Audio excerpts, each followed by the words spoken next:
Mais attention. Si j'avais un micro, j'inviterais mon frère pour discuter des mensonges de Locke Lamora.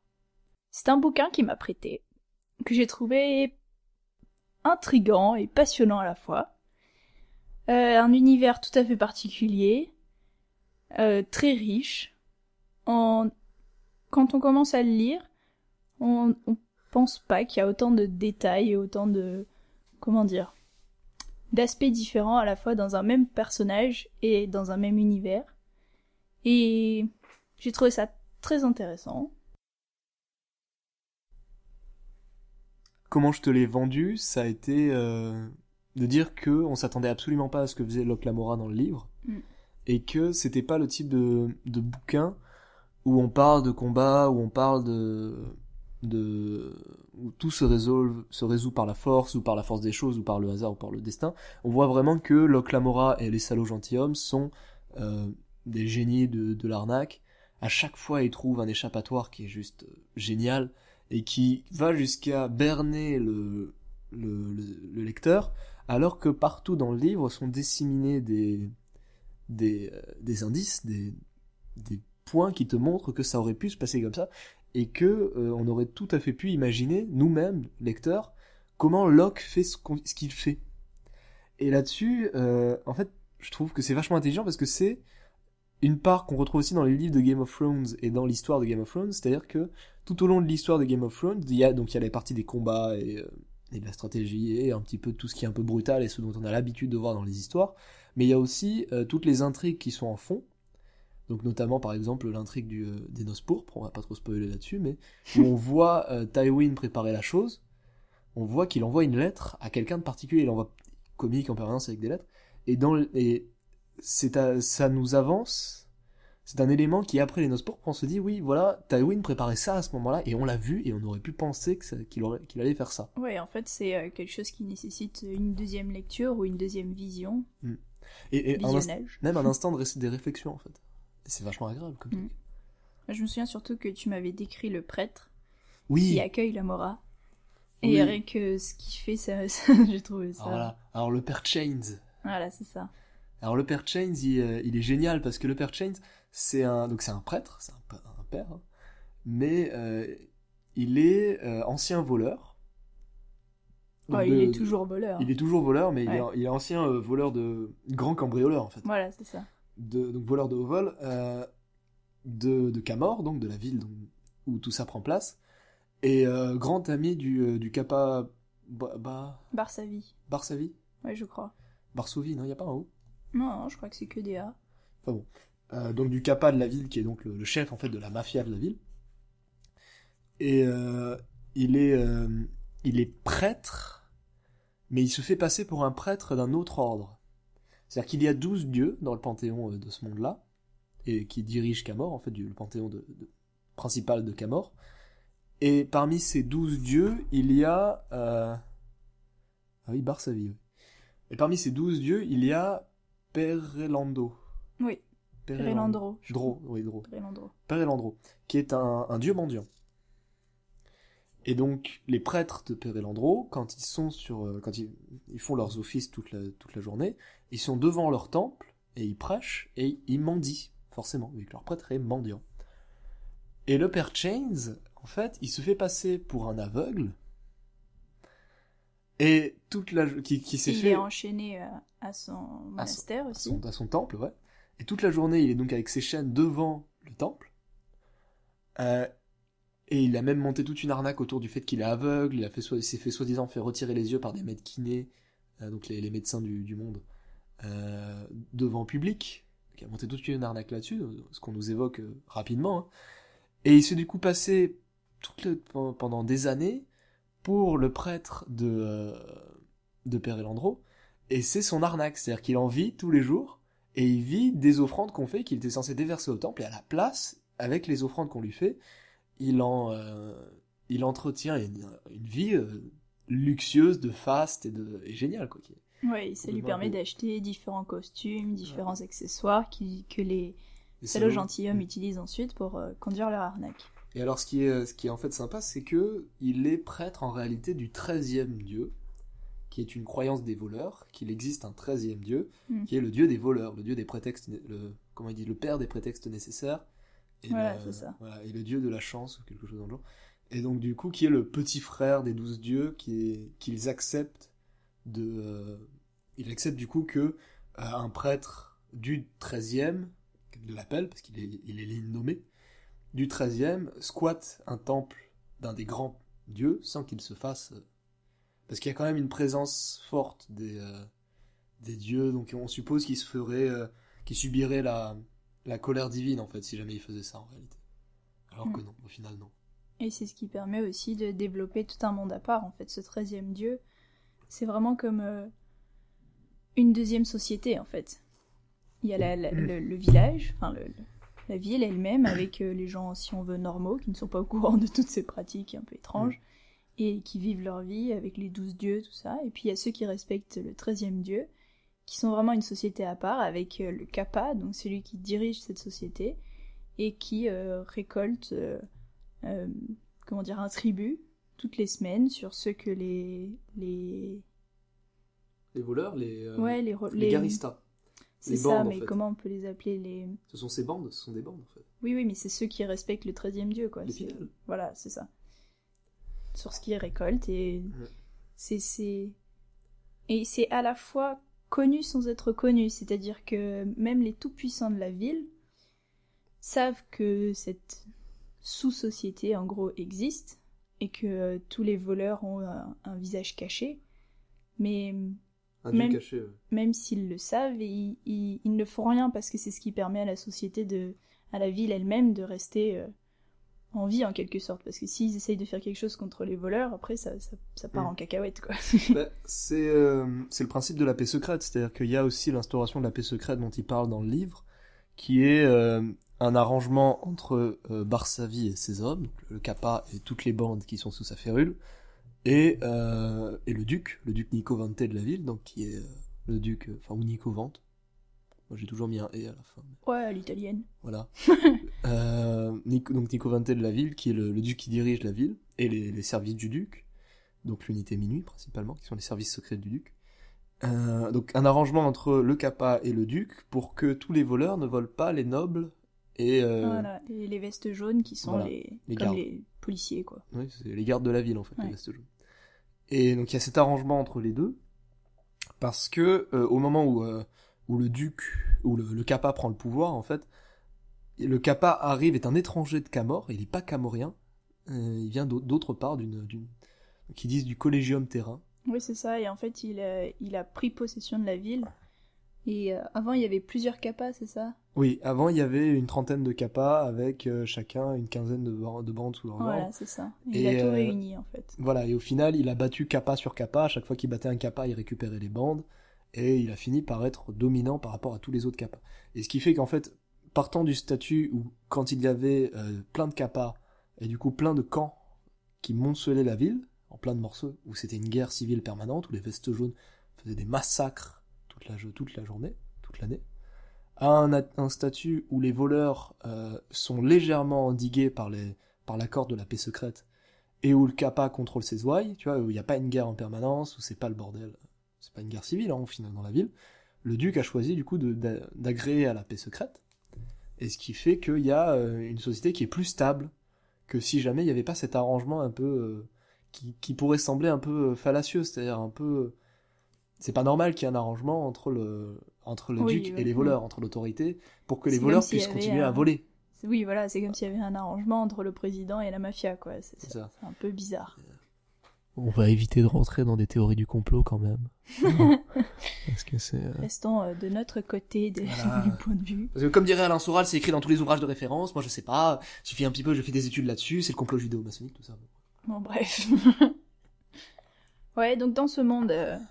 assez particulier, dans cet univers à la fois réaliste et même qui tend vers le fantastique un petit peu, avec la présence de la magie et d'espèces de téléporteurs qui sont des...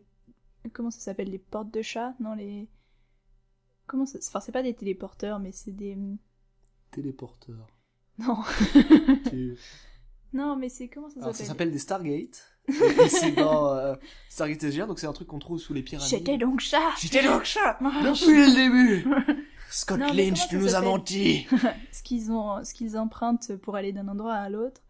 Et où il faut pas être trop gros, sinon tu tombes du truc. Tu sais que Jean, il prend pour aller prendre des cours avec Alors, ce sont des Le mec. marques. le maître d'épée. Non. Mais si, toute la Non. ville est sur des canaux. Mais non, mais... Ah, les ponts. Oui, les ponts, mais c'est un nom particulier. Les arches, c'est des ponts. Là, je sais plus. Enfin bon, bref. Y a pas de... Ah. Et où ils vont très vite dessus, non? Ah, parce que oui, parce qu'en fait il y a toute la ville de Camor et, n'a pas été construite par les humains, c'est-à-dire qu'il y a les vestiges d'une ancienne civilisation avec ce Voilà. qu'ils appellent le ver d'antan, C'est ça. qui est une construction qu'il n'arrive pas à que aucun humain n'a réussi à altérer. Et il y a 5 tours où les 5 familles principales résident. Et il me semble qu'il y a des remparts aussi, et il y a des digues qui ont été construits en ver d'antan. Et il y a des ponts, du coup, qui sont construits en ver d'antan. Mais ce dont tu parles, il me semble, ce sont des voies piétonnes, en fait, des ponts extrêmement fins qui font un truc comme Voilà. 20-30 cm de large, Et donc, faut où les tu peux maîtriser pour facilement pouvoir tomber passer. à l'eau, en fait. Voilà. Donc oui, il y a ça, mais c'est pas exactement de la magie, ça, c'est vrai. Non, mais il y a la présence de la magie quand Locke est blessé, par exemple, et qu'il Mm. il y a le médéquinaire qui utilise des trucs un peu bizarres et il lui met des... C'est ça. C'est en fait, c'est un mélange. Ce qui est vachement intéressant et ce qu'on voit surtout avec le deuxième tome, hein, vu que c'est une saga en 3 tomes, toi tu le verras un peu plus tard. Il y a un aspect steampunk. Moi, ce qui m'a beaucoup intéressé, c'est que c'est un petit peu, en fait, la magie est là, l'aspect steampunk, donc d'une technologie suravancée pour l'âge actuel, est là, mais c'est loin, c'est en fond. Notre héros, il est même pas avec les magiciens. Il est contre les magiciens quand il les découvre. Donc, c'est là, mais c'est pas vraiment là. Et ça, ce sera le titre du podcast. C'est là, mais c'est pas vraiment là. Non. Voilà. Là, j'ai plus suivi. Donc, en fait, c'est présent, mais c'est suffisamment en fond pour que l'histoire soit... Donc, pour que ce monde, c'est... Le monde ait cet intérêt de mystère et de surnaturel, mais que ce soit pas la trame principale. Du coup, ça devient extrêmement intéressant, parce que c'est quelque chose qu'on n'a pas souvent. Souvent, quand on a une histoire, on a la magie qui est vraiment au cœur, on a... souvent, le héros discute vraiment avec des magiciens, alors lui-même est magicien, ou alors, pour tout ce qui est fantastique, on va souvent avoir... parce que c'est beaucoup l'intérêt du monde, c'est-à-dire que le héros manipule des objets fantastiques, par exemple... Eragon qui a un dragon. Directement, oui, voilà. on a le fantastique est au cœur du truc. Là, non, le fantastique est loin. Le fantastique est derrière. Le fantastique, c'est le ver d'antan. C'est-à-dire que c'est quelque chose qui est tout autour de la société, qui est là, dans lesquels les mecs vivent en permanence, mais qui n'est pas le cœur de l'histoire. Oui, c'est ça. Ou juste qui sont des accessoires, comme le petit ballon lumineux qu'ils utilisent comme une lampe de poche, un petit peu, quand ils ont besoin d'aller quelque part. Les globes alchimiques. Voilà, c'est ça.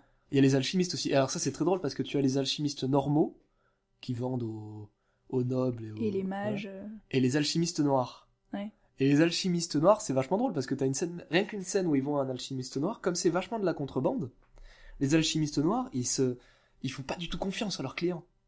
Donc la seule scène où ils vont voir un alchimiste noir, t'as la fille de l'alchimiste noir qui est avec une arbalète pointée sur les clients tout du long, tu vois, avec l'arbalète, le mec il décrit parce qu'elle est luisante, parce qu'ils ont bien un poison dessus évidemment, tu vois. Ah oui, ils vont pas se faire avoir facilement. C'est ça. Ou alors au début ils décrivent c'est pour, alors on va pas trop en parler parce que c'est beaucoup du spoiler, mais c'est pour donner aussi un aspect du ton du livre.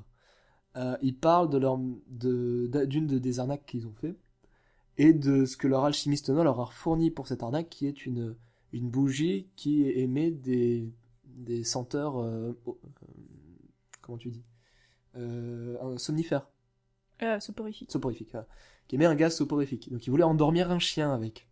Qui demande à leur alchimiste noir de leur faire ça, et l'alchimiste noir, il leur fournit une bougie qui sent le steak. Donc le chien vient sur la bougie et s'endort, mais tous les chats du quartier aussi. Et ce qui fait qu'eux, ils rigolent énormément, parce que, enfin, ils en parlent en rigolant, parce qu'ils ont posé ça au milieu de la rue pour endormir le chien du mec qu'ils allaient cambrioler. Et en même temps, quand ils reviennent sur leurs pas, t'avais tous les chats du quartier qui étaient là, et t'avais plein de corps par terre, parce que les chats, ils étaient endormis, et donc eux, ils devaient jongler, marcher entre les chats, enfin, c'était tapissé, la rue était tapissée, marcher entre les chats, pour passer à travers les chats sans respirer les odeurs de la bougie. Donc là, l'alchimiste noir qui s'éclate, parce que le mec, il est tellement bon qu'il met une odeur de steak juste pour faire n'importe quoi. Parce que donc voilà, ça c'est un aspect le ton du livre, c'est-à-dire que c'est souvent drôle, c'est souvent Oui, c'est ça, il y a beaucoup d'humour. comique. Voilà. Et là-dessus, ça devient excellent. Ouais. D'ailleurs, la scène d'entrée, quand on commence le bouquin, on arrive sur Locke Lamora et ses compagnons qui sont en train de mener une arnaque. L'arnaque sur Don Salvara. Et en fait, c'est peut-être le noble le plus riche de Camor. Pas exactement le plus riche, mais un des plus riches. Ouais. Voilà. C'est-à-dire, c'est pas les très 5... fortuné. Voilà, il est pas dans les 5 familles qui dirigent la ville, donc qui sont dans les 5 tours, mais il est dans la petite noblesse, il est le plus riche. Et il a pour habitude d'aller porter un hommage à sa mère, je crois, tous les ans. Il va dans une petite chapelle. En fait, c'est toutes les semaines. Toutes les semaines. Je crois qu'ils disent le jour fainéant ou la veille du jour fainéant. Le monde est tellement riche que le mec a recréé aussi des jours et un système de semaines particulier, enfin des mois, et plein de trucs. Oui. Et lui, il va donc à ce qu'ils appellent le temple des eaux, qui est le temple donc d'une religion du Nord, parce que sa mère venait du Nord et que sur son lit de mort, elle lui a fait jurer d'honorer les dieux du Nord. Et donc du coup, il va toutes les semaines faire ses offrandes au temple des eaux. Et du coup, l'arnaque, tu disais... Et on entre dans la scène avec Locke Lamora et Jean. Et je crois que c'est... Ah non, Jean joue le serviteur de Locke. Et il y a aussi 2 jumeaux. Cado et Galdo. Ouais. Cado et Galdo, ouais. Et le petit dernier, Moucheron. Moucheron, alors il est planqué, il surveille quand est-ce que Don Salvara va arriver. Et les jumeaux, ils jouent en gros ceux qui ont attaqué les nobles étant Locke Lamora et Jean. Et en fait, il y a Locke Lamora qui est attrapé par le col par un des 2 jumeaux et qui se fait semblant de se faire taper dessus, en fait. Se faire étrangler. Ouais, c'est ça, de se faire étrangler. Et il lui dit, bon, attends, calme-toi un peu, parce que là, ça fait un moment, il est toujours pas là. Et après, Moucheron fait un signe, il dit, allez, vas-y, on recommence, c'est bon, tu peux y aller, il va arriver. C'est très drôle. C'est même pas Moucheron fait un signe, c'est Moucheron, en fait, il est en guetteur, parce que si une patrouille passe, le principe, c'est qu'ils veulent que Don Salvara passe à côté d'eux, viennent sauver Locke et son Oui, parce que Don Salvara, naturellement, comme en bon noble, c'est aussi un chevalier servant. C'est ça. C'est le mec qui a une estime de lui-même. Bon, voilà. Mais surtout noble et donc ce code de conduite. Donc ils savent, déjà parce que il va toutes les semaines honorer sa mère, donc ils savent que s'il passera devant la ruelle où ils sont, qui est à côté du temple des eaux, il va venir les secourir. Et du coup, le truc c'est que il doit pas y avoir de patrouille des vestes jaunes qui passent et qui viennent tabasser Calo et Galdo. Eh oui, sinon ça fout tout en l'air. Sinon ça fout tout en l'air, parce que le noble il voit que les vestes jaunes s'en occupent et il passe son chemin. Et donc Moucheron doit guetter Don Salvara, mais aussi les vestes jaunes. Et il y a des vestes jaunes qui arrivent, et le truc c'est que Moucheron fait un truc complètement débile, et comme ils entendent les répercussions de ce truc complètement débile, ils sont là, putain mais qu'est-ce qui branle ce con. Et Locke Lamora qui pendant ce temps a une corde de chanvre autour du cou avec son étrangleur juste derrière qui continue mais qui sert vraiment. Parce qu'il faut que ce soit réel et il faut que lui après il ait la voix enrouée, qu'il n'ait pas à la... En plus il doit faire un accent après pour faire croire qu'il vient du même endroit que Don Salvara. Il doit faire un accent du Nord et tout, un accent... Et il porte des vêtements qui tiennent très très chaud. Vadran, ouais. C'est Vadran, c'est-à-dire c'est le pays du Nord, Vadran, je sais pas. Et il doit faire semblant d'être Vadran. Et donc du coup c'est en plein mois d'été, oui, et il porte c'est proche des réjouissances d'été, c'est-à-dire des jours les plus chauds. Et il porte des grosses laines noires des pays du Nord en plein été. et il est en train de se faire étrangler dans une ruelle sombre, tu vois, donc ça pue la merde. Et là, putain, mais quel con, il peut pas se grouiller un peu. Donc oui, c'est vrai que c'était très drôle. Et il y a toujours ce ton décalé, en fait. Entre d'humour, même dans les moments les plus critiques où on est là, on peut pas lâcher le bouquin parce que c'est l'action, quoi. On se demande qu'est-ce qui se passe. C'est des péripéties, toujours... on approche du développement final. C'est ça, il y a toujours Lamora qui sort une vanne ou un truc bidon. Qui sort une connerie complète, ou alors détendre l'atmosphère. Tu lis le truc, et genre pour se sortir de la situation finale, l'élément de résolution, tu dis « Oh les cons ! Mais qu'est-ce qu'ils sont cons ! Mais non, ils vont pas essayer de faire ça !» Et ils le font, et ils s'en sortent. Et ça, c'est tout du long de la série, parce que t'as lu que le 1, mais il y a 3 bouquins. Et la deuxième bouquin, donc je vais pas te spoiler trop, je vais éviter de trop spoiler parce qu'on a déjà pas mal parlé des choses. Oui, mais c'est voilà. l'univers, à la limite, c'est pas Bon, tant on n'a l'histoire pas, elle-même. voilà, on n'a pas trop parlé de l'histoire. Donc, dans les autres bouquins, il y a toujours cet humour qui est présent. Notamment parce que dans le deuxième bouquin, ils se font passer pour des marins. Dans le troisième bouquin, Locke retrouve sa bien-aimée, donc pareil, ça devient n'importe quoi. Enfin, voilà, ça devient extrêmement drôle. Et donc, ouais, on voulait lire le résumé. Ouais, c'est le premier podcast, alors c'est un peu à l'envers, là. On fait les choses un peu dans le désordre. Non, la bouteille a chu. Il va falloir que j'édite ça. Hein, mais... La bouteille est morte. Jimmy, elle est morte. Bon, non. elle va rester par terre. Hein. Alors, vas-y, lis-nous ça de ta plus belle voix. pour avoir un petit aperçu des mensonges de Locke Lamora par Scott Lynch, on va lire le résumé. Tu lis proche du micro, tu vois, façon radio. Façon suave et Voilà, délicat. Comme on dit dans le jargon, tu fais l'amour au micro. Ouais, c'est ça. Ouais. Alors, on l'appelle la ronce de Camor, un bretteur invincible, un maître voleur. La moitié de la ville le prend pour le héros des miséreux.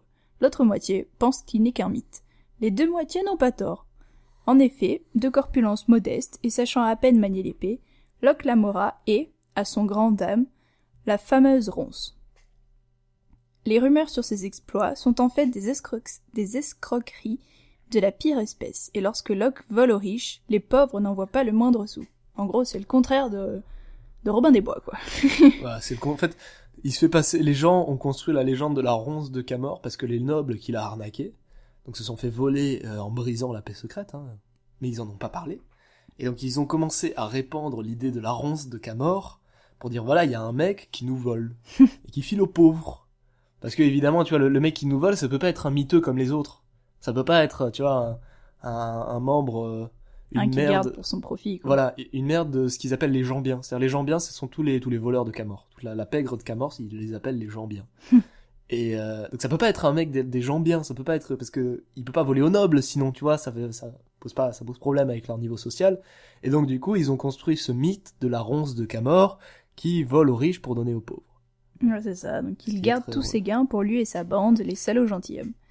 Mais voilà qu'une mystérieuse menace plane sur l'ancienne cité de Camor. Une guerre clandestine risque de ravager les bas-fonds. Pris dans un jeu meurtrier, Locke et ses amis verront leur ruse et leur loyauté mises à rude épreuve. Rester en vie sera déjà une victoire. Donc en fait, la mystérieuse menace, c'est l'arrivée du roi gris, qui se dit être un voleur aussi. Alors en fait, le roi gris, il apparaît pas avant au moins la moitié du livre. Oui, et donc ça reste comme vraiment une rumeur pendant toute la première moitié du livre, jusqu'à ce que Locke le rencontre, et ça reste toujours une espèce de rumeur, parce qu'il ne voit pas vraiment son visage. Il sait juste qu'il est habillé tout en gris et qu'il est aidé par un mage noir, non ? Non, un mage... comment ils disent ? Parce qu'en fait, la magie dans le monde est dominée par une seule institution qui récupère tous les magiciens et qui fait payer ses services... Un mage esclave. Un mage esclave, voilà, c'est ça. Un prix fou. Et justement, ils sont esclaves parce que ils ne peuvent utiliser leur magie que soit pour se défendre, soit pour honorer des contrats. Et des contrats qui le font payer une fortune. C'est-à-dire que le duc de la ville, qui est le plus riche des riches, tu vois, il a au moins le quadruple de ce qu'a Don Salvara. Voilà. Et il ne pourrait se payer les services d'un mage esclave que pour une semaine. Après, il serait... Alors que là, le roi gris, ça fait plusieurs années qu'il a le roi gris, un mage esclave à son service. Ça fait plusieurs mois, ça fait 4 mois, 5 mois qu'il a le mage esclave. Alors l'intelligence de la chose, c'est qu'il n'a pas le mage esclave en permanence à ses services. Mais il l'appelle pour des opérations de force où il fait semblant de montrer une certaine magie. Néanmoins, les services du mage esclave sont pas donnés. Et ça va donner aussi une scène très drôle quand Locke va tomber sur le dos du mage esclave, enfin ça il faudra voir. Et tout ça se passe dans le premier bouquin, donc ça montre à quel point c'est riche. C'est riche. Tout ce qu'on a pu décrire sur cet univers et sur ce qui se passe. Et donc voilà, en fait ça va être un peu la bataille entre le roi gris qui veut en quelque sorte reprendre la ville et qui veut prendre la place du Kappa Barsavi, mais avec des mauvaises intentions. Donc en fait ça va être le combat entre le roi gris, le Kappa Barsavi et Locke qui est au milieu et qui cherche à défendre sa petite affaire là, alors que le roi gris est au courant absolument de tout. Qui est au milieu un peu contre son gré d'ailleurs. C'est-à-dire qu'il se retrouve mis au milieu parce que le roi gris l'a voulu au milieu. C'est Parce ça, que... il l'a contacté. Ouais.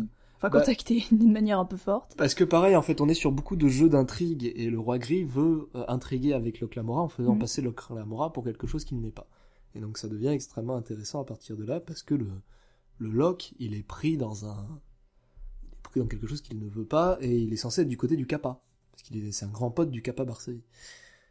Sachant que, alors oui, on l'a pas dit explicitement, mais les salauds gentilshommes sont une bande qui brise la paix secrète, parce qu'ils arnaquent les vrais, les nobles.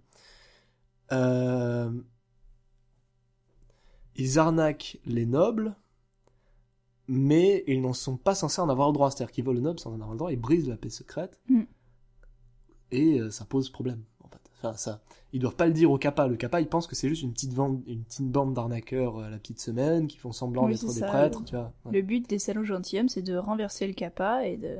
Pas vraiment de renverser le Kappa, mais juste de lui désobéir, quoi. Voilà, parce que c'est drôle. Parce que leur devise, c'est plus riche et plus intelligent que les autres. C'est ça. À chaque fois, il a crié plus riche et plus intelligent que les autres.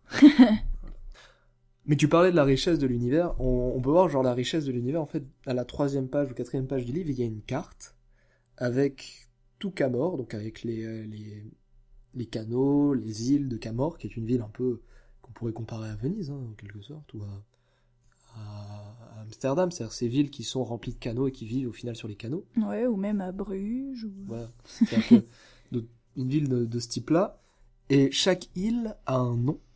Et à chaque fois, on a l'impression qu'il y a une histoire reliée au nom. Oui, parce que le nom de l'île est très significatif, en fait. C'est ça. C'est-à-dire que, par exemple, tu as... quartier de l'Arsenal, ok, ça, on sait à peu près à quoi ça va correspondre. Vieille citadelle, on voit bien ouais, que ça les va docks être, aussi. Voilà. La lie. Voilà, donc c'est la lie du monde. Enfin, la lie de la ville. Le niveau le plus bas, hein, ce que veut dire la lie. Le chaudron, les goulets, la colline des ombres. Quartier des temples. Donc à chaque fois on a un nom, on a l'impression qu'il y a une histoire derrière. Ça c'est juste un exemple, c'est juste sur une ville. Et il faut voir que les 2 autres livres prennent place dans 2 autres villes, grandes villes. Et à chaque fois c'est pareil. Et à chaque fois c'est bourré de détails. C'est plein de détails. Chaque ville a un passé particulier, une organisation politique particulière, a des gens qui sont développés, des personnages qui sont extrêmement bien développés, a une situation géopolitique par rapport les unes aux autres. Il y a toute l'arnaque, par exemple, sur Don Salvara, repose sur une construction politique, une situation politique dans l'endroit dans le nord, c'est-à-dire l'endroit dont se fait passer Locke Lamora. Oui, je me souviens plus. Donc c'est Amberlin. Oui, voilà. Le pays d'Amberlin. Avec le whisky. C'est ça, le whisky d'Amberlin, le cognac. C'est un cognac, cognac. Le cognac d'Oster Shaolin. C'est ça. Parce que le cognac d'Oster Shaolin est vachement cher, parce que il ne donne pas la gueule de bois. Ça, c'est génial. Et parce que il est raffiné pendant je sais pas combien de temps. Tu peux pas, voilà, les 7 premières années, les cuvées des 10 premières années ne sont jamais ouvertes. C'est ça. Et elles sont planquées et personne n'a le droit à y accéder. Et donc, oui, c'est sur ça que se fonde principalement l'arnaque des salauds gentilshommes. Mais ça se base du coup, tu vois, sur une construction extrêmement riche, parce que le mec a imaginé qu'il y avait donc le royaume des 7 essences, avec une religion pareil, et Locke Lamora, quand il se fait passer pour un mec des 7 essences, il jure en fonction des 7 essences, c'est-à-dire il dit par les essences, par les mains d'en dessous, qui sont une expression qui vient justement du Nord, donc qui est particulière à ces hommes du Nord-là, alors qu'il va pouvoir dire par les 13. Et là, on voit un truc encore, il dit par les 13, alors que les gens qui ne connaissent pas l'existence du 13e disent par les 12. Ce qui est très drôle. Et quand il est en public, il dit par les 12. Il dit pas par les 13. Eh bah oui, évidemment. Parce qu'il faut éviter de jurer en fonction du 13e pour éviter de révéler l'innommé. Donc voilà, il y a une construction, il y a une richesse, et qui est logique, qui se tient dans sa logique. C'est-à-dire que tu trouves régulièrement des livres, en fait, où il y a plusieurs dieux, mais où il dit mon Dieu. Ils disent mon Dieu. Oui, parce qu'ils en ont tous un favori, quoi. Oui, mais quand je te dis mon Dieu, il y a des expressions. Tu as, c'est un exemple simple, mais tu retrouves des fois dans certains livres des comment tu dis, des dogmes polythéistes. Polythéistes, hein. Des dogmes polythéistes qui ont des expressions, des jurons monothéistes. Et ça pose problème parce que Si t'es dans un dogme polythéisme, ils doivent dire par les dieux ou mes dieux, tu vois, ou enfin. Oui, ça devient un peu contradictoire. Ou alors ils disent par le dieu et ils citent le nom du dieu plutôt que par mon dieu. Bah en fait ils disent pas par machin, ils disent pas, enfin si c'est, ils disent par Héphaïstos, tu vois. Oui, mais à la limite ça se tient, ça reste tient. polythéiste.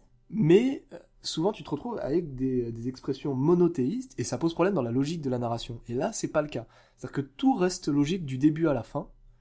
Oui, on sent que vraiment l'auteur s'est fait plaisir et qu'il a suivi une logique. C'est-à-dire la construction des personnages est étudiée et poussée. Et là-dessus ça rend un super truc. Je crois qu'on a fini, on a fait un peu le tour sur la Clamora. Parce que t'en penses, si t'as autre chose à dire?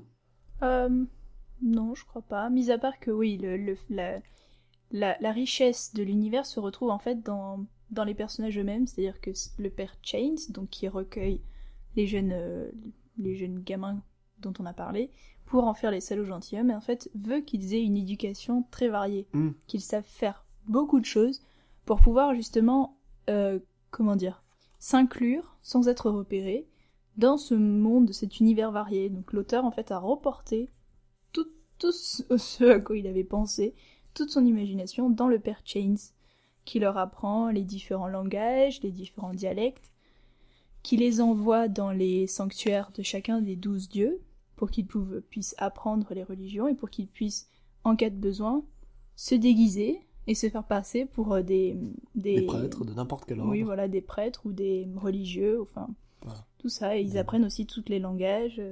Tous les langages, c'est pour ça qu'il peut parler Vadran sans aucun problème, avec un accent parfait. Qui connaît aussi le style vestimentaire, la façon de se comporter, enfin, c'est vraiment...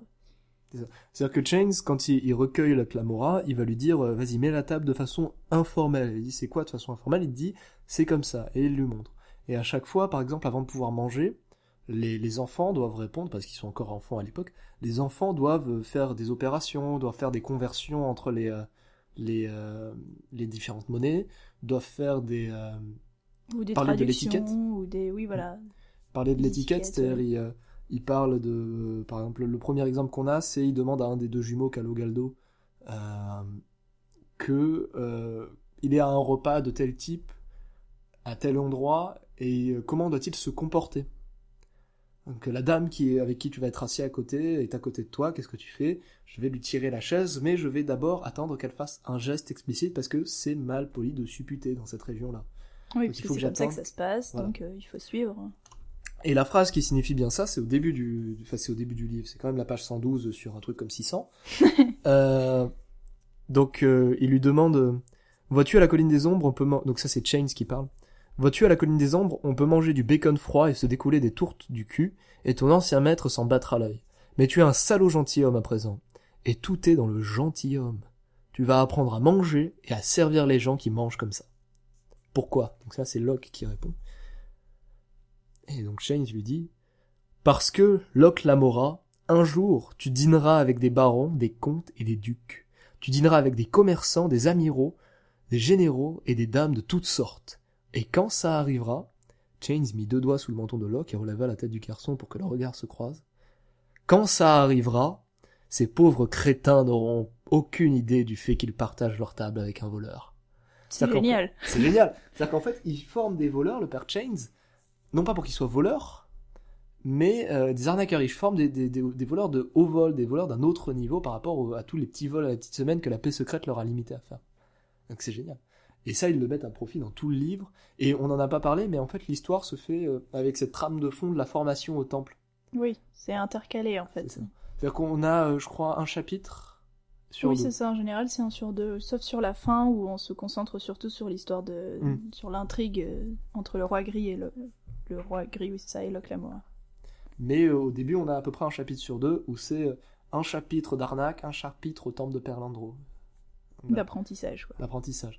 Donc il le forme à être un voleur, il va être envoyé dans les différents temples, comme tu disais, dans les différents endroits du culte, des cultes, pour être formé, se faire passer pour n'importe quoi. Ils vont être aussi apprentis dans différentes professions, pour pouvoir se faire passer pour des scribes ou pour autre chose.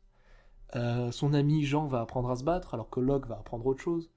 Donc ça, voilà. Et ils forment une vraie équipe, qu'il veut être réellement, explicitement, une arnaque, un meurtre, enfin une transgression à la paix secrète du Kappa. Voilà, et donc c'est génial, et il faut le lire. Absolument, oui. Absolument. Et même on parlait de Game of Thrones, mais à l'arrière il y a un truc, il y a un commentaire de George R.R. Martin, donc l'auteur, qui est quand même Du Trône de Fer. du Trône de Fer, qui est quand même génial, qui est: ce roman m'a captivé, une histoire fraîche et originale racontée par une brillante nouvelle voix de la fantasy. Locke Lamora est un bandit plein de charme et la cité de Camor un décor fascinant qui rivalise avec, alors je sais pas si je le prononce correctement, Lankhmar et Ambre. Ah ouais, ça en dit long. Ça en dit long. C'est George R.R. Martin qui parle, quoi. Donc on y va. Si vous aimez la fantasy, si vous voulez un peu avoir autre chose que des combats un peu bruts, il faut y aller pour Oui, si les histoires à la Sherlock Holmes comme dans les nouveaux films qu'on voit, ou même dans la nouvelle série, ce genre d'histoire-là, si ça vous plaît, franchement, Locke Lamora, c'est pour vous. avec une intrigue, avec quelque chose de construit, il faut y aller. Ouais. Enfin bref. Et si on parlait d'autre chose? Ah. Alors voilà, nous c'est les Scots, et voici notre premier podcast. Je suis le frère, Je suis la sœur. et on va régulièrement vous poster des petites discussions comme ça sur nos avis sur certaines choses. Donc aujourd'hui c'était un bouquin qu'on a tous les deux beaucoup aimé. Dans la petite émission qu'on nous allons appeler Si j'avais un micro. Sam pour les intimes. Ah, donc là vous êtes sur le premier, c'est là mais c'est pas là, donc, traitant des mensonges de Locke Lamora. J'espère que ça vous a plu. On espère tous les deux que ça vous a beaucoup plu, hein, je crois. Ouais, le frère va se débrouiller pour vous faire une petite page pour donner votre avis. Ouais, parce que c'est moi qui fais toute la technique derrière. Elle enregistre, elle s'amuse, et puis après c'est moi qui rame. Exactement, et on met tout ça en place ensemble. Voilà. Donc nos discussions vont se porter sur des sujets divers et variés, je pense principalement livres, séries, peut-être acteurs, Ouais. peut-être que ça va aller aussi vers les mangas et les BD, et peut-être bien que ça va partir vers la physique ou les maths, C'est ça, si des ça en sujets- intéresse quelques-uns. Voilà, des sujets qu'on aime bien tous les deux, c'est-à-dire qu'on est tous les deux un peu dans un esprit scientifique, donc il se peut que ça parte vers des matières, d'autres cieux élevés du domaine de la région. Mais donc, en attendant ces sujets que je vous assure seront passionnants, bien sûr, vous pouvez toujours passer nous faire un petit coucou sur la page Facebook, les Scots, qui va être créée. Ainsi Incessamment que- sous peu. Incessamment sous peu, voilà. Là, vous le verrez certainement, il va y avoir une petite colonne sur la droite du site, donc vous pourrez y accéder si vous êtes sur le site. Si jamais vous regardez sur la vidéo YouTube, qui sera postée un peu plus tard dès que je la ferai, il y aura certainement des liens pour le partage en dessous de la vidéo. Donc n'hésitez pas à faire un petit tour. Également, on va vous donner donc le lien pour aller acheter les mensonges de Locke Lamora. qui Oui, est ou un- pour aller se renseigner sur les différentes discussions qu'on aura en fait. Il y aura certainement je sais que l'auteur a un blog, donc je mettrai un petit lien vers le blog de l'auteur aussi. Oui, donc en fait avec chaque podcast, il y aura des renseignements, peut-être un petit résumé de ce qu'on dira, et vous trouverez également des renseignements nous concernant directement. Voilà, dans une certaine mesure, vu qu'on va rester le frère et la sœur. Exactement. Il y a le lien vers notre site aussi, si vous n'êtes pas sur le site déjà, donc vous pourrez aller voir éventuellement si... Que l'on rappelle, le site Si j'avais un micro. Voilà, donc toujours Sam hein, pour les intimes. Mais si j'avais un micro.com ou .fr, c'est encore à voir. Il y a deux écoles là. Il y a on plusieurs verra ça écoles, plus tard. on se bat un peu là-dessus. Donc on espère que ça vous a plu, que ça vous a donné envie d'aller voir les autres quand ils seront là et d'attendre impatiemment pour les autres. À très vite. À très vite, on Et- l'espère. Bref, si on parlait d'autre chose.